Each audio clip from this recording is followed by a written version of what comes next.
좋으신 하나님, 예배하라 명하시고 또한 예배를 받아주심에 감사합니다. 이 시간 신령과 진정으로 예배하게 하시고 그리스도의 영으로 우리를 충만히 채워주시옵소서.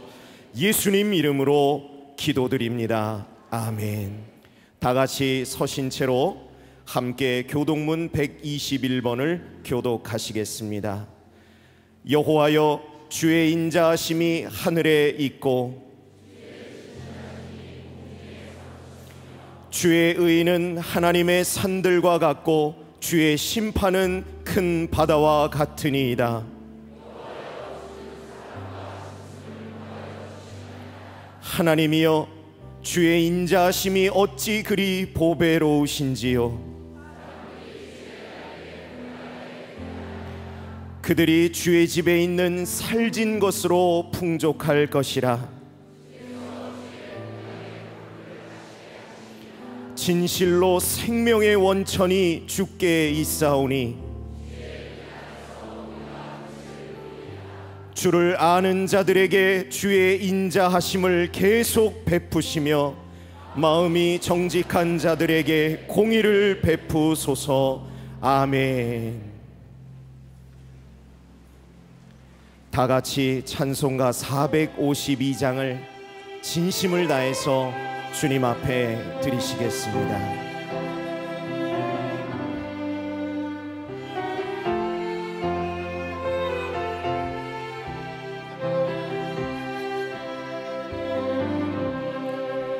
내 모든 소원 기도의 제목 예수님 닮기 원함이라.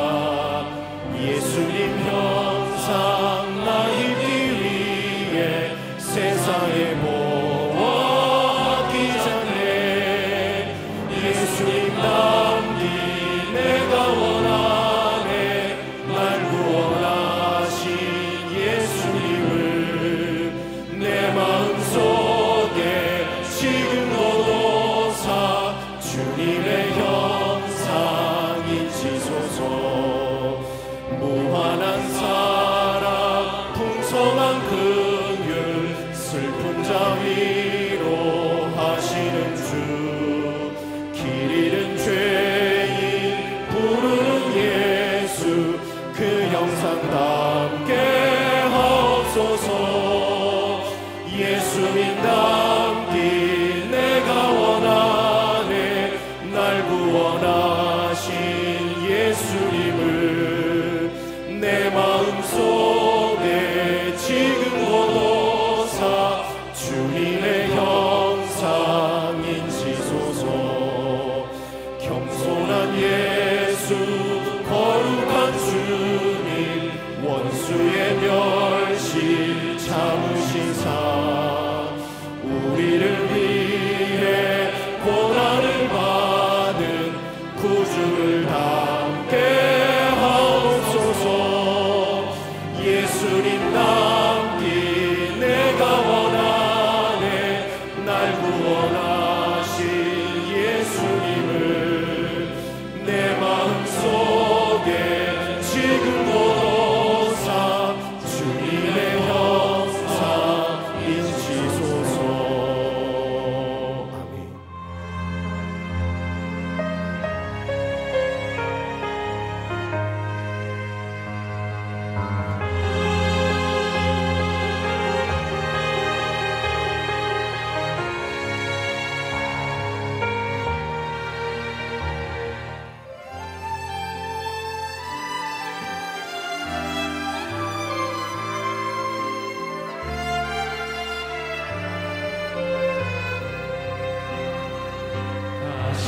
복음 앞에 내 영원 선에 주님 만난 그때 나 다시 돌아가 주님께 예배드리며 다시 십자가의 길 걸으리. 다시 복음 앞에 내 영원선에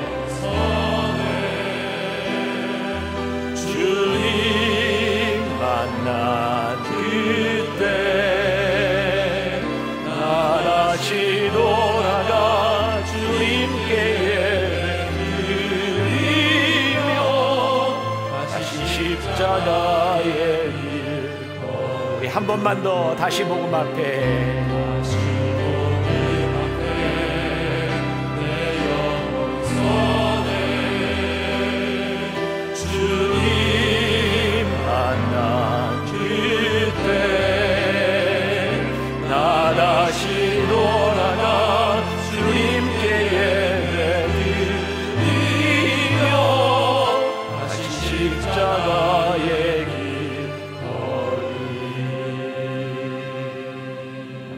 감사합니다. 오늘 이 시간 우리 함께 예배드리고 있을 세계 곳곳에 우리 방방곡곡에 흩어진 우리 믿음의 지체들을 향해 여러분들이 두 손을 들어 인사해 주면 좋겠습니다. 오늘도 다시 복음 앞에 섭시다. 그렇게 손을 흔들어 인사해 주시면 좋겠습니다. 다시 복음 앞에 섭시다. 고맙습니다. 감사합니다. 오늘 이 액션 패스포트 여러분들 배움에 대한 말씀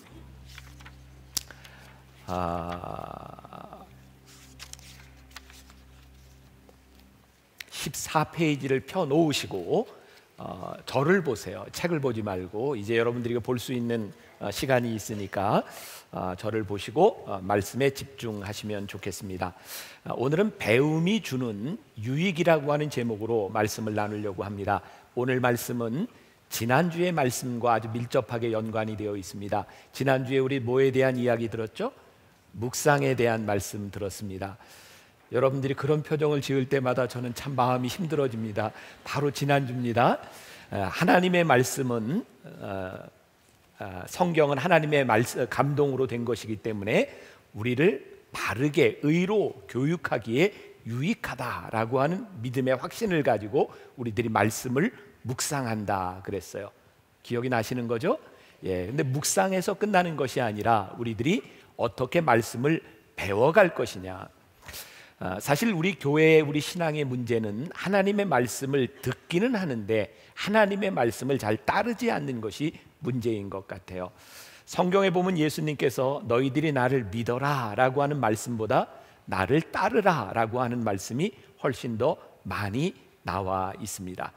우리들이 어떻게 예수님을 따를 것이냐, 이것은 오늘 이 자리에 있는 저와 여러분들 모두의 커다란 숙제입니다. 그런데 이 따름에 있어서 우리들이 배우지 않는다면 그것이 어떻게 가능하겠는가? 우리 주변에는 배움으로 인하여 많은 것들을 얻은 사람들, 우리 짧지만 우리 배움에 대한 이전의 경험을 잠깐 듣고 말씀으로 들어가도록 하겠습니다.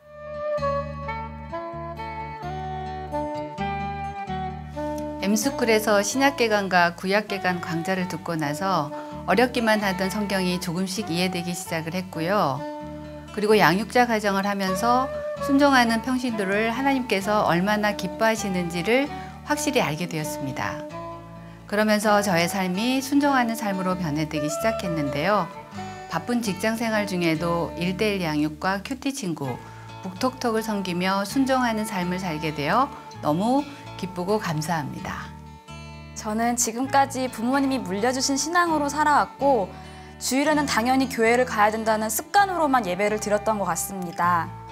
그런데 작년 4월에 만나교회에 등록하고 행복한 여행을 남편과 함께 참석하면서 내가 믿는 하나님은 어떤 분인지, 참된 예배란 무엇인지에 대해서 보다 체계적으로 배울 수 있었고요.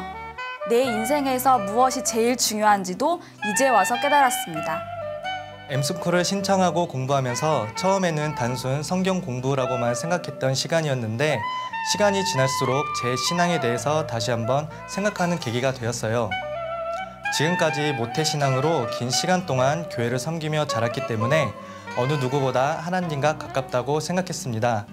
그런데 한 주 한 주 하루에 3장씩 성경을 읽고 말씀을 묵상하면서 지금까지 알지 못했던 하나님을 만나게 되었고 그동안 침체되었던 제 신앙이 다시 회복되는 중요한 시간이 되었습니다.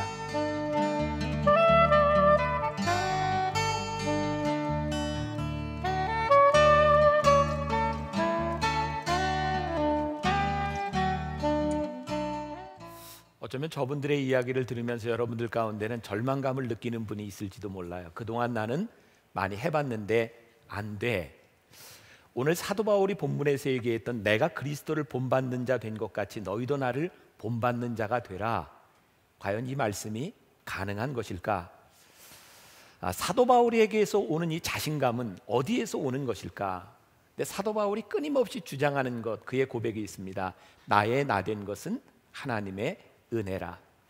그가 만일 자신의 능력으로 배워서 무엇을 할 수 있다고 생각했다면 그는 참 많이 좌절했을 것 같습니다. 근데 그는 하나님의 은혜를 알았어요.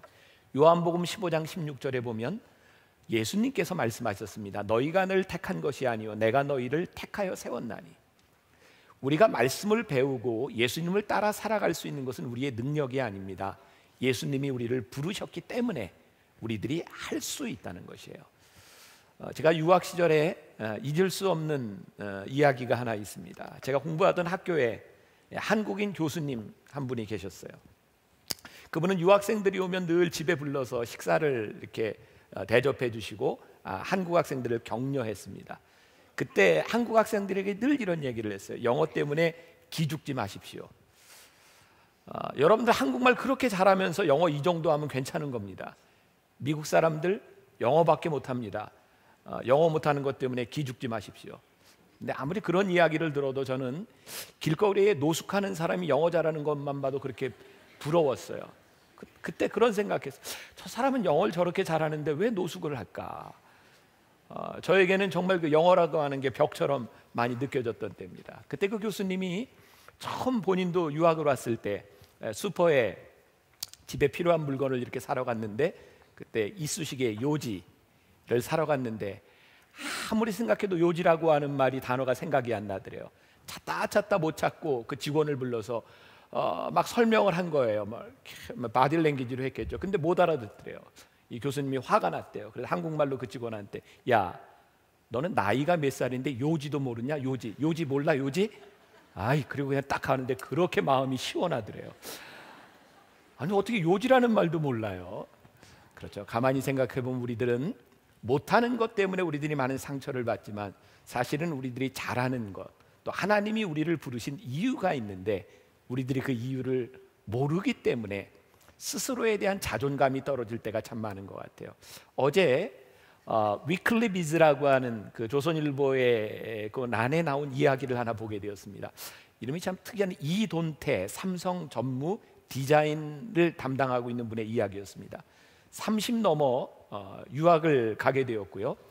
유럽의 5대 디자인 회사라고 불리는 텐저린이라고 하는 영국 회사의 공동 대표가 되기까지 7년밖에 걸리지 않은 입지전적인 인물입니다. 그는 청소하는 아주 제일 어려운 일부터 시작을 했는데 어느 날 전화가 왔답니다. 미국에서. 근데 그 사람의 전화를 받고 끊을 때 그 미국 사람이 이렇게 이야기를 하더라는 겁니다. 혹시 당신 청소하는 사람 아닙니까? 그러니까 영어가 제대로 되지 않았던 거죠. 그때 이분이 속으로 이렇게 다짐을 했답니다. 영어에 주눅들지 말고 당당하자. 나는 한국인이니까 영국인처럼 영어를 못하는 게 당연하다. 나는 디자이너니까 아리랑 TV의 아나운서처럼 영어를 못하는 것이 당연하자. 나는 사람들에게 영어를 잘하는 사람이 아니라 사람들이 듣고 싶어하는 디자인, 메시지를 만들어내자. 그래서 그 사람이 유명한 그 영국 항공사의 의자를 마주보는 의자로 만들어서 자리를 넓힌 사람이기도 하고, 신문에 보니까 반포에 있는 레미안 아파트에 처음으로 욕실에 발을 닦는 기능과 그리고 손빨래를 할 수 있는 기능을 만들어서 히트를 친 사람이라고 합니다. 저는 그 사람에 대한 이야기를 이렇게 쭉 보면서 산골에 살아서 정말 힘들었던 그의 인생을 보면서 야, 우리의 삶이라고 하는 것은 참 장점이 많구나 라는 생각을 하게 되었어요. 지난주 사부 예배 때 조동천 목사님이 오셔서 말씀을 전하는데 초등학교 1학년 때 진흙으로 이렇게 뭘 만들었던 모양입니다. 근데 잘했다고 뽑혀서 전시를 하게 됐대요. 전시하는데 옆에 가서 이렇게 보는데 애들이 이렇게 지나가다가 1학년인 그 목사님이 만든 그 작품을 보고 야, 멋있다, 야, 잘 만들었네, 그런 이야기를 하면 기분이 좋더래요. 가만히 생각을 해봤대요. 나를 칭찬한 것도 아니고 작품을 칭찬했는데 왜 내가 기분이 좋지? 왜 좋을까요? 내가 만들었잖아요. 여러분 가만히 보세요. 여러분들 스스로 여러분들이 할 수 없다고 생각하면 누가 기분 나쁠까요? 오늘 분위기 굉장히 이상한 것 같아요. 누가 기분 나쁠까요? 하나님 기분 나쁘세요. 왜? 여러분 누가 만드셨어요? 하나님이 만드셨잖아요. 가만히 생각해 보니까 하나님께서 우리를 만드시고 우리를 부르셨으면 우리를 향한 하나님의 계획이 있고, 우리가 할 수 있는, 우리들이 그리스도의 제자로 살아갈 수 있는 길을 우리들에게 주셨는데 우리들이 그거 인정하지 않고 살아갈 때가 참 많은 것 같다. 로마서 8장 31절에 보니까 만일 하나님이 우리를 위하시면 누가 우리를 대적하리요? 8장 35절 누가 우리를 그리스도의 사랑에서 끊으리요? 환난이나 곤고나 박해나 기근이나 적신이나 위험이나 칼이랴. 무슨 말입니까? 우리들에게는 위험도 있고 칼도 있어요. 적군도 있어요. 우리들에게 어려움이 있어요. 그러나 그리스도의 사랑에서 누가 우리를 끊으리요? 나는 부족합니다. 그러나 부족함으로 끝나는 것, 그것은 겸손이 아닙니다. 교만입니다. 내가 내 능력을 평가하고 내가 부족함으로 끝나는 것이 아니라, 나의 부족함이 문제가 아니라 나를 부르신 하나님 앞에 제가 말씀을 배우며 그리스도의 제자로 살아가겠습니다. 이것이 우리를 부르신 하나님 앞에 합당한 우리들의 마음이 아니겠습니까? 제가 이렇게 소제목을 잡아봤습니다. 배우려고 하는 마음이면 충분합니다. 우리들에게 배우려고 하는 마음이 없기 때문이 아니겠는가. 사도 바울이 그의 일생을 통해 그리스도를 본받으려고 했던 것, 사람들에게 나를 본받으십시오라고 했을 때에는 사도 바울이 완전하기 때문이 아니었다는 생각이 들어요. 왜? 사도 바울은 스스로 약함을 많이 고백하거든요. 그럼 무엇을 본받으라고 했을까요? 적어도 제가 생각하기엔 내가 그리스도를 본받으려고 했던 것을 본받으십시오. 저는 말씀을 그렇게 이해했습니다. 완전함이 아니라 그의 마음속에 있었던 그리스도를 본받고자 했었던 마음. 제가 오늘 여기에서 여러분들에게 설교할 수 있는 이유는 제가 여러분들에게 인격이나 어떤 것이 온전하기 때문이 아니라 제가 이 자리에 서서 말씀을 전해야 하는 그 마음 때문에 제가 여기에서 말씀을 전할 수 있는 것이 아니겠습니까? 오늘 여러분들이 하나님 앞에 하나님을 따라가고자 하는 마음, 저는 베드로를 보면서 종종 그런 생각합니다. 베드로의 믿음을 가지고, 그가 가지고 있었던 믿음의 분량을 가지고 좀 하나님이 그를 쓰실만 했을까? 저는 베드로를 보면서 깨닫게 되는 게, 하나님이 그를 쓰신 건 그의 믿음이 아니라 그를 향한 주님의 믿음이었어요. 내가 너를 끝까지 포기하지 않고 내가 너를 붙잡아 주겠다고 하는 주님의 믿음이 삐뚤어간, 잘못 간 베드로를 끝까지 붙잡아 주셨어요. 하나님이 우리를 택하여 우리를 부르셨을 뿐만 아니라 누가 우리를 그리스도의 사랑에서 끊으리요라고 하는 말씀은 하나님이 우리를 놓지 않겠다고 하는 약속의 말씀입니다. 우리가 말씀을 배우려고 하면, 따라가려고 하면 우리들이 그렇게 살아갈 수 있지 않겠습니까? 마태복음 11장 29절에 유명한 말씀이 있습니다. 예수님의 말씀이죠. 나는 마음이 온유하고 겸손하니 나의 멍에를 메고 내게 배우라. 배우라, 이게 권면입니까? 명령입니까? 명령입니다. 배움은 권면이 아닙니다. 오늘 여러분들이 이 말씀을 권면으로 듣지 마십시오. 오늘 우리들에게 주시는 명령으로 들으셔야 합니다. 제자가 제자를 낳는 것, 이것이 제자의 법칙입니다. 저도 요즘은 이런 얘기하는 게 참 힘들어. 저 박사학위 받았다는 게 막 또 누가 뭐 뒤를 막 추적해서 뭐 이렇게 할까봐 참 무서워. 그래도 저 박사입니다. 박사학위를 받고 학교에 와서 강의를 할 때였어요. 제가 강의를 하면서 깨달은 게 있습니다. 내가 배워서 박사학위를 받은 것보다 가르치면서 얻는 게 훨씬 더 많다는 거였어요. 저는 가르치면서 정말 많은 걸 배웠습니다. 가르치면서 내 속에 소화된 것이 참 많았습니다. 저는 왜 제자 삼으라라고 하는 말씀을 예수님이 그렇게 하시는가를 알 것 같아요. 예수님의 위대한 명령이죠. 마태복음 28장 19절부터 20절, 예수님의 위대한 명령이라고 불리는 말씀입니다. 한번 같이 마태복음 28장 19절부터 20절까지 말씀 같이 봉독해 봅니다. 그러므로 너희는 가서 모든 민족을 제자로 삼아 아버지와 아들과 성령의 이름으로 세례를 베풀고 내가 너희에게 분부한 모든 것을 가르쳐 지키게 하라. 예수님께서 우리들에게 주신 명령입니다. 그 말씀을 지키게 하라. 근데 제가 가르치면서 느낀 게 뭐냐면 그 가르침이 내 속에 내면화되고 우리들이 제자의 삶을 살 수 있는 제일 좋은 방법은 우리들이 또 다른 제자를 만들어내는 겁니다.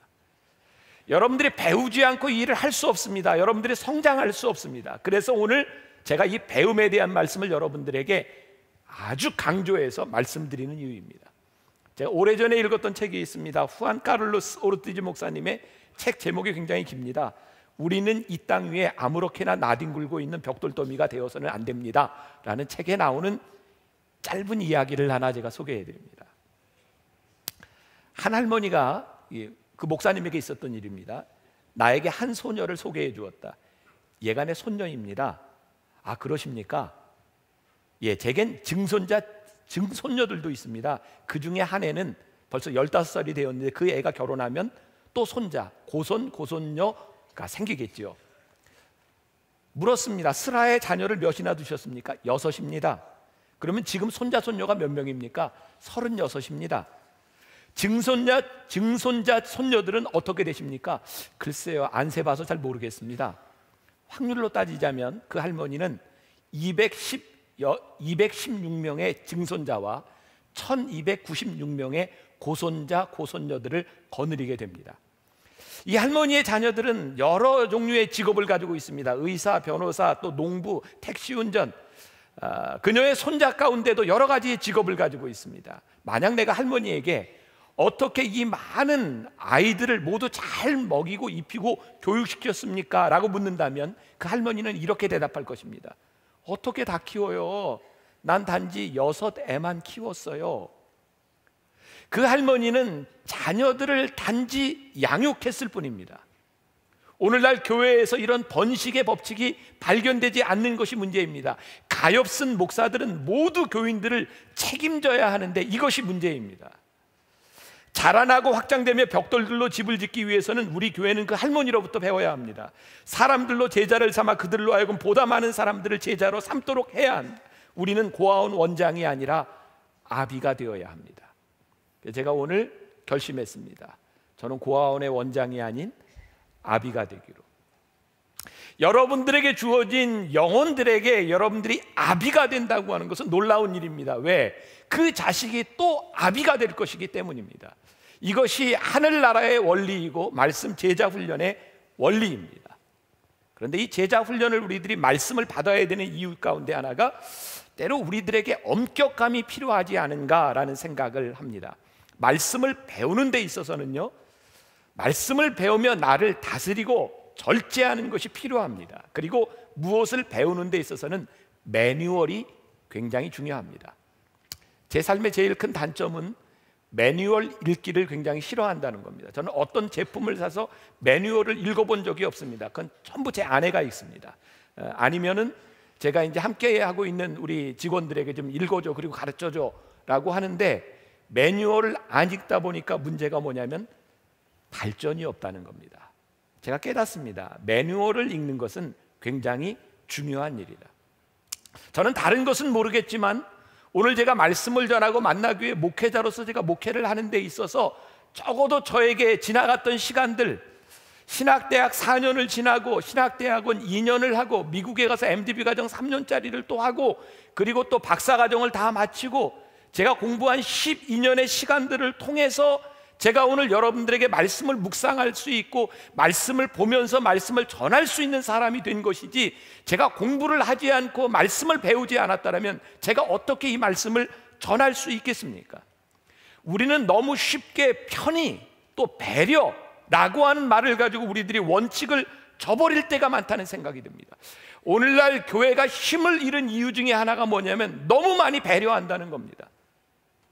여러분들에게 좀 불편한 이야기가 될지 모르지만 이전의 교회에 부흥회를 하면 그때는 뭐 할 일이 없었다 뭐 이렇게 이야기할 수도 있겠지만 짐을 싸들고 와서 교회에서 열흘씩 머물면서 말씀을 배웠던 그 세대들을 통하여 교회가 세워진 것이 분명하지 않습니까? 오늘날 이 교회에 참석하는 이들이 예배를 드리지만 예배를 드리는 만큼 신앙의 능력을 잃어버린 이유는 무엇인가? 말씀이 없다는 거예요. 배움이 없다는 거예요. 그냥 쉽게 넘어져 버린다는 거예요. 제가 지난해 여러분들과 함께 오랜 동안 시리즈로 누가 왕인가 나온 김에 또 선전도 해야 되겠네요. 책도 나왔어요. 제가 지금까지 쓴 책 중에 베스트입니다. 정말 좋은 책이에요. 오늘은 전혀 무슨 말을 해도 감동이 안 되는 것 같은데 좋은 책입니다. 네, 제가 누가 왕인가라는 말씀을 준비하면서 깨닫게 된 게 있어요. 어쩌면 저렇게 이스라엘 왕들은 하나같이 저렇게 타락할까? 그들이 처음부터 그런 마음이 아니었는데 왜 그들은 하나같이 믿음을 저버릴까? 제가 이렇게 깨달음이 왔어요.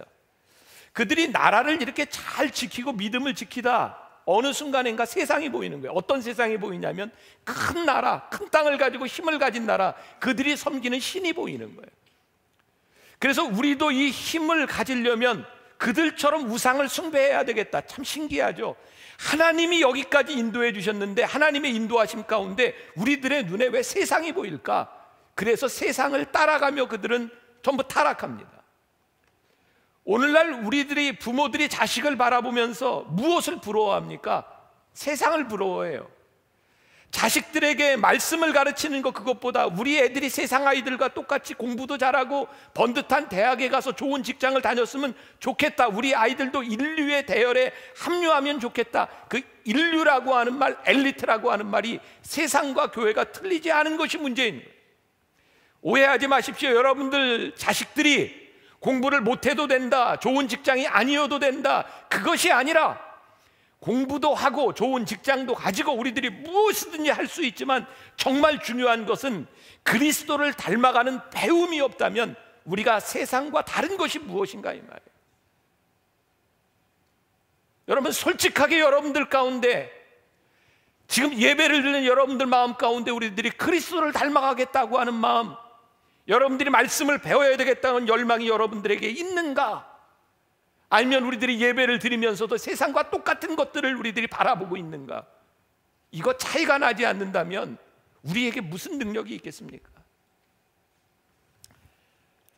저에게 아들이 딱 하나 있습니다. 그 아들 하나가 중학교 3학년 때 목회자가 되겠다고 소명을 받고 정말 기쁘고 감격스러운 때가 엊그제 같은데 이놈이 목회자가 되겠다고 지난 9월에 신학대학원에 들어갔어요. 제가 목사이기 때문에 우리 아들이 목사가 되는 과정을 잘 가이드라인을 했다고 생각해요. 이런 공부하면 좋겠다. 근데 막상 신학을 공부하겠다고 했을 때 제가 아들에게 다시 한번 생각해보라 그랬습니다. 아들아, 너 진짜 목사가 될래? 너무 마음이 아팠기 때문입니다. 왜냐하면 우리 자식이 목회를 해야 되는 그 세상은 가시밭길 같다는 생각이 들었기 때문입니다. 죄송하지만 제 나이에 제 세대가 그나마 지금 여러분들에게 목회를 하면서 존중받고 있는 마지막 세대라는 생각이 들어요. 우리 다음 세대 목회 현장 너무너무 힘들 것 같아요.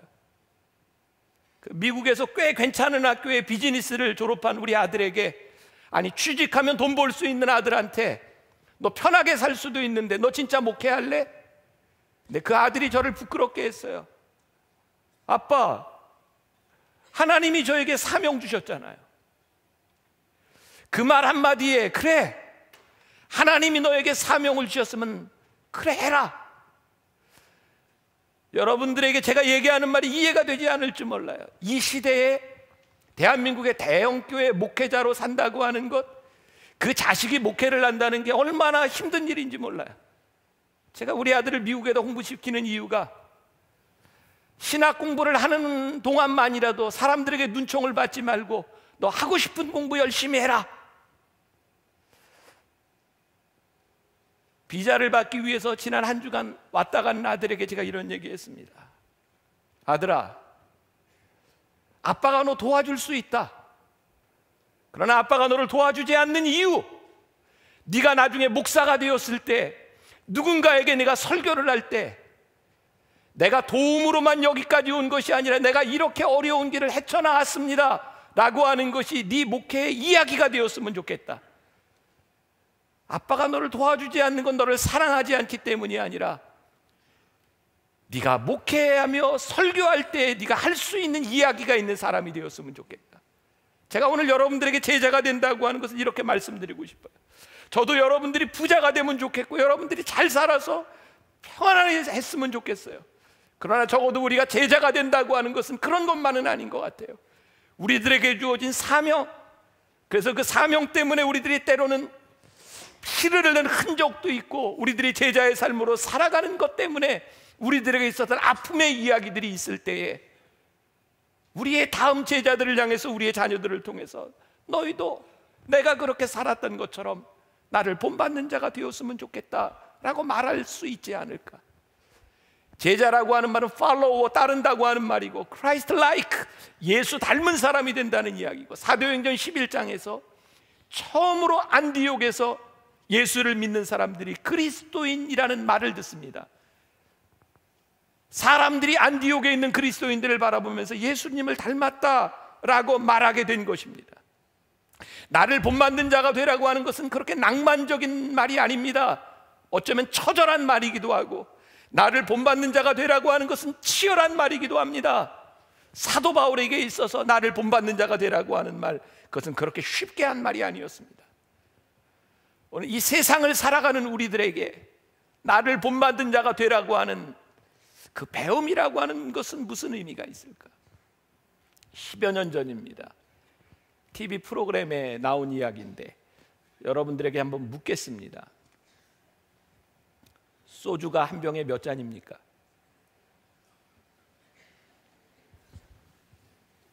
기억나세요? 소주 한 병에 몇 잔?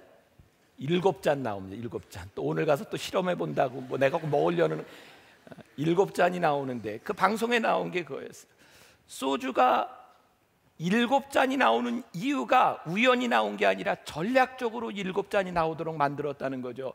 두 사람이 마시다가 3잔씩 마시면 한 잔이 남습니다. 그 남으면 어떻게? 한 병 또 시켜야지. 3사람이 마실 때 2잔씩 마시면 딱 한 잔만 남아. 이거 어떻게? 한 병 더 시켜야지. 4사람이 먹으면 한 잔씩 마시고 2잔째 마실 때 한 사람만 한 잔이 모자라. 어떻게? 한 병을 더 시켜야지. 5사람이 마시면 2잔이 모자라. 할 수 없이 또 한 병을 시켜야 돼. 6사람이 먹으면 또 한 잔이 모자라. 한 병을 또 시켜야 돼. 7사람이 먹으면 딱 맞을 것 같은데 양이 부족해. 그래서 한 병을 더 시켜. 여러분, 제가 방송에서 보았던 내용입니다. 소주를 만드는 사람도 만드는데 그냥 만들지 않고 전략적으로 만들었다는 이야기를 들었어요. 여러분, 신문에 보니까 우리나라의 2013년 1인당 소주 소비량이 123병입니다. 2014년 통계 123.6병입니다. 단순히 술 이것이 문제가 아닙니다. 여러분들, 우리나라에서 일어나고 있는 사고, 살인사건, 성범죄, 강도, 절도, 폭력, 살인사건 4,828건 가운데 42.6%가 거의 반수가 음주 상태에서 일어난 일들입니다.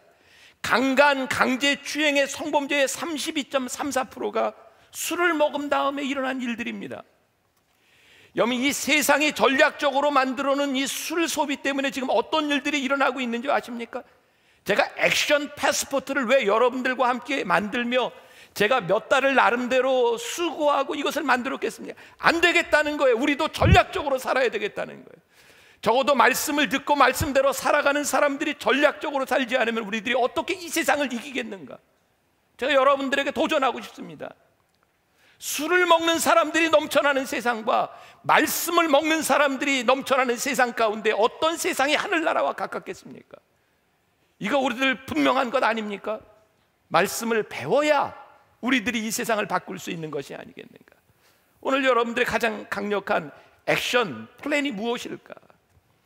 여러분들에게 내가 그리스도를 닮고 살고 싶다는 열망이 여러분들 가운데 일어나기를 간절히 소원합니다. 사도 바울이 이야기했던 너희들이 나를 본받는 자가 되어라. 참, DNA라고 하는 게 무섭죠. 어쩌면 그렇게 닮아갑니까? 제가 언젠가 그런 말씀 드렸죠. 제가 미장원에서 앉았다 깜짝 놀랐다고. 거울에 저희 아버님 앉아 계셔서 제가 얼마나 놀랐는지 모른다고. 전 아버지하고 정말 안 닮았다고 생각했는데 제가 그렇게 닮아가고 있더라고요. 이유가 뭘까요? DNA 때문입니다. 우리들이 하나님의 말씀을 배운다고 하는 것은요, 영적 DNA가 우리들 가운데 시작된다는 겁니다. 아마 지금 우리들의 모습은 아닐지 몰라요. 근데 영적 DNA가 우리들 속에 들어가서 하나님의 말씀이 우리들 삶에서 적용되기 시작할 때 어느 날 우리들의 모습을 보니 닮아 있는 거예요. 저는 그게 크리스찬의 삶이라고 생각해요. 여러분들이 지금 말씀을 듣는 이 순간에 여러분들의 삶이 확 변해지는 뭐 어떤 그런 것이 아니라 10년, 20년, 30년, 40년 우리 일생의 마지막 가운데 내 걸어온 발걸음을 보았더니 예수님 닮은 거예요. 이게 영적 DNA, 말씀이 우리들 속에서 계속 되어지는 일이 아니겠는가. 훈련이라고 하는 것은요, 말씀을 배운다고 하는 것은 말씀이 우리들 속에 들어와서 우리들의 습관과 우리들의 성품을 버리는 일부터 시작돼요. 제가 요즘 이제 스케이트를 배우니까 스케이트에 대한 이야기를 가끔 하는데, 저를 가르쳐주는 감독님이 제일 염려한 게 뭐였냐면 제 어린 시절 논바닥에서 스케이트를 탔던 것 때문에 제일 염려했습니다. 제가 논바닥에서 꽤 탔거든요. 아이스하키도 타고. 제가 그랬습니다. 목사님 타봤습니까? 예, 논에서 좀 탔어요. 그리고 제가 고등학교 때는 아이스하키를 탔습니다. 막 탔습니다. 그랬더니 막 근심하더라고요. 가르치기 제일 힘든 사람이 누구냐면 옛날에 탔던 사람처럼 가르치기 힘든 사람이 없대요. 그러고 보니까 제가 이렇게 막 타다가 혼자 타던 날이 있었어요. 혼자 타는데 제가 많이 늘은 것 같아요. 너무너무 잘 되더라고요. 그랬더니 한 분이 그래요. 혼자 타는데 옛날 이게 나오더라고요. 여러분, 옛날 습관으로 들어가는 것은 참 쉽습니다. 그런데 우리들이 말씀의 습관으로 우리들의 삶을 결단하는 것 어렵습니다. 그런데 그 결단이 어느 날 우리들의 삶에 쉬워져야 합니다. 나도 모르는 사이에 그 말씀이 우리들 삶에서 배어나오기 시작할 때 우리가 제자가 되는 거예요. 미션 플랜, 여러분들의 액션 패스포트에 나와 있는 그 무엇이 여러분들의 삶을 바꿔줄 수 있는가?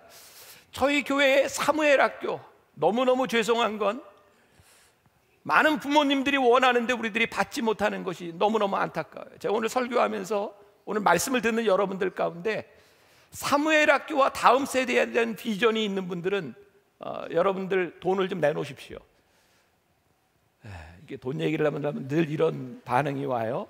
왜? 제가 초등학교, 중학교, 고등학교 다 생각해 봤지만 유치원 다니는 아이들부터 말씀으로 양육하는 것처럼 좋은 게 없다고 생각해요. 지금 저희 교회 안에 5층에 시설이 있는데 도저히 수용을 못해서 올해는 뽑지도 못했어요. 이미 꽉 차버렸어요. 안 되겠다는 생각이 들었어요. 밖으로 나가야 되겠다는 생각이 들었어요. 아이들 때부터 가르쳐야 되는 생각이 들었어요. 여러분들 가운데 마음이 있는 사람은 여러분들 내놓으시면 좋겠어요. 건물이 있든지 돈이 있든지 유산을 기부하든지. 우리 사무엘 학교 아이들이요, 학교를 가면 선생님들이 그런데요, 얘네 어디서 배운 애들입니까? 이해가 안 된대요. 어떻게 요즘 이런 애들이 있냐고. 7살 때부터는 우리 아이들 원어민 영어 교육을 시킵니다. 유치원에서 영어 교육 막 시키는데도 해외 나가면 애들이 말을 못하는데 우리 사무엘 학교 아이들은 외국 가면 쉽게 영어를 한답니다. 말씀과 언어와 세상 모든 것에 능력이 있는 아이들을 어렸을 때부터 키워나가는 것, 이거 우리가 말씀의 습관, 말씀의 DNA를 만드는 일이라는 생각이 들고요. 우리 교회 진짜 너무너무 멋진 것도 있어요. 변화산 기도회 때 첫날 우리 교회 여기에 안수받으러 올라오는 아이들이 몇 명쯤 됐는지 아세요? 우리들 아이들 중고등학생들이 1000여 명이 여기 나와서 안수를 받습니다. 저는 대한민국에 이런 교회가 있는가? 제가 왜 그 어려운 시간에, 아이들이 잠도 못 자는 그 시간에 아이들로 하여금 부모와 함께 왜 변화산 새벽기도에 나오라고 하는가? 그 아이들이 어렸을 때 이 강단에 무릎 꿇었던 그 작은 DNA를 심어주는 거예요. 그 아이들의 삶에서 그 말씀이 생각날 수 있도록 보이지 않지만 씨를 뿌리는 일이라고 생각해요. 여러분들이 주님을 닮아가기 위해서, 옛 습관을 버리기 위해서 여러분들 무엇을 하겠습니까? 여러분들의 인생의 마지막 순간에 여러분들의 자녀들에게, 얘야, 나처럼 살아. 내가 온전한 것이 아니라 내가 그렇게 애썼던 내 모습을 바라보며 그렇게 살아다오 라고 말할 수 있다면 참 행복한 사람이 아니겠는가. 오늘 사도 바울이 너희가 모든 일에 나를 기억하고 내가 너희에게 전하여 준 대로 그 전통을 너희가 지킴으로 너희를 칭찬하노라 라고 되어 있는데, 이 칭찬이 영어 성경에는 I am very glad 라고 되어 있어요. 내가 너무너무 기쁘다. 사도 바울이 고린도 교인들을 바라보며 너희들이 이 말씀을 배우는 것을 보니 내가 너무너무 기쁘다. 이게 목회자의 기쁨이고 제자를 낳는 제자의 기쁨. 존 스토트라고 하는 유명한 그 신학자가 진정한 기독교라고 하는 책에서 너무너무 멋진 이야기를 했어요. 제가 좀 읽어드립니다. 우리는 복음 전도를 위해 인쇄물과 테이프, 녹음기와 비디오, 라디오와 텔레비전으로 세상을 복음으로 흠뻑 적시고 싶어 한다. 그리고 그런 마음을 갖는 것이 옳다. 원칙적으로 어느 누구도 그러한 야망에 대해 이의를 제기해서는 안 된다. 그럼에도 불구하고 또 한 가지 방법이 있다. 이것은 훨씬 더 효과적인 방법이다. 그것은 복잡한 전자기계 장치를 필요로 하지 않는다. 매우 간단하다. 조직화된 것도 아니다. 전산화된 것도 아니다. 비용도 들지 않는다. 우리는 그것을 거룩한 소문, Holy Gossip이라고 부를 수 있다. 그것은 좋은 소식이 사람들에게 주고 있는 영향을 흥분하여 입에서 입으로 전달하는 것을 말한다. 아무개는 하나님을 믿고 완전히 변화된 것 아세요? 이상한 일들이, 이상한 소문이 일어나고 있다. 이것이 거룩한 소문이다. 저는 만나교회에서 이런 꿈을 꿉니다. 우리들에게서 거룩한 소문, 말씀을 통해서 일어났던 변화들이 거룩하게 입소문을 타고 나아가는 일들. 여러분들에게 짧지만 한 분을 소개하려고 합니다. 그의 삶에 있었던 말씀을 통한 변화의 이야기를 우리 박수로 맞이해서 잠깐 듣도록 하겠습니다.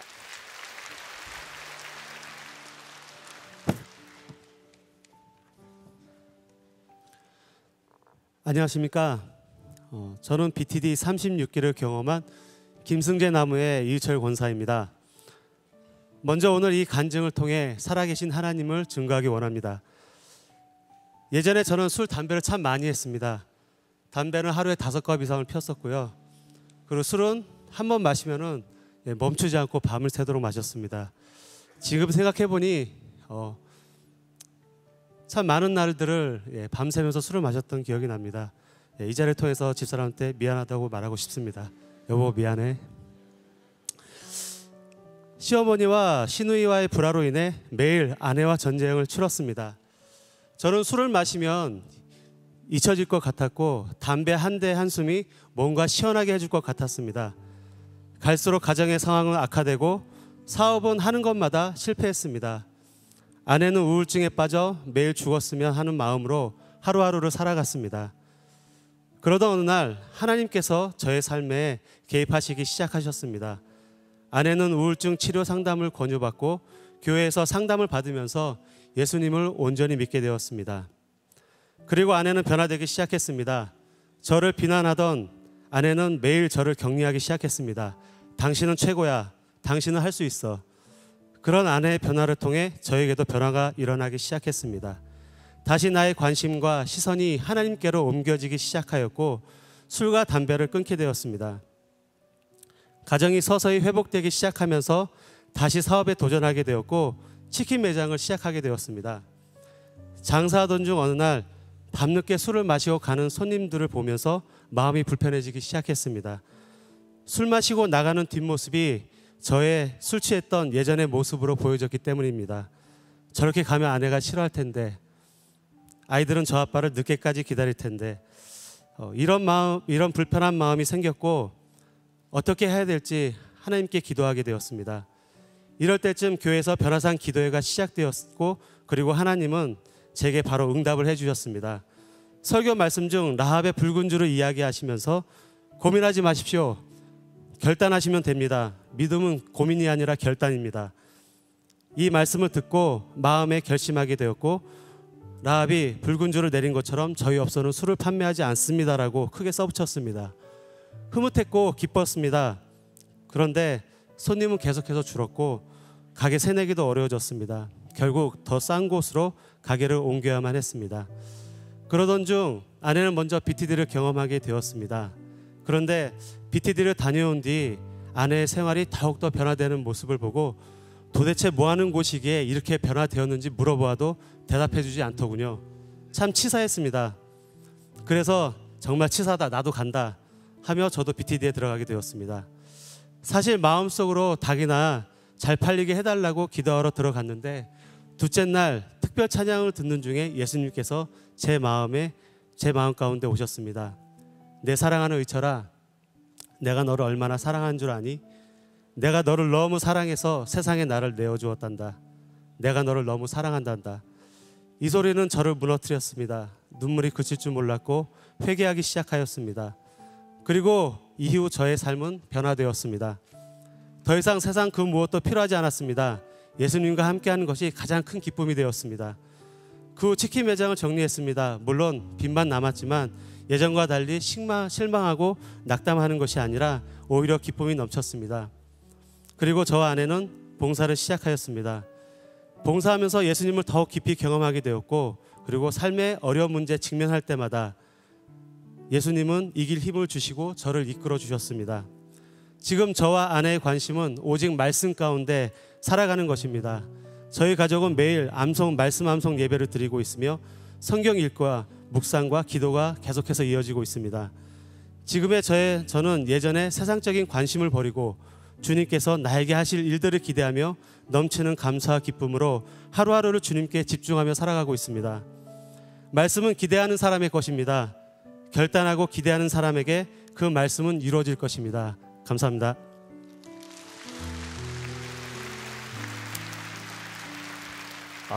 사랑하는 여러분, 뭐가 강력한 소문이라고 생각하세요? 전 교회 안에서 일어날 수 있는 가장 강력한 소문은 뭔가 변화됐던 이야기입니다. 예수님을 닮아가는 이야기입니다. 소문이 강력한 이유는요, 누가 소문을 냈는지 몰라요. 어느 날 가보니까 모두가 다 알고 있어요. 거룩한 소문, 지금까지 교회 안에서 일어났던 일들 때문에 하나님의 영광이 사라져버렸다면 이제 다시 거룩한 소문을 통해 하나님의 영광을 회복해야 합니다. 말씀을 배우는 여러분들과 말씀을 닮아가려는 여러분들의 삶을 통하여 다시 회복되어야 될 하나님의 영광, 이게 액션 플랜입니다.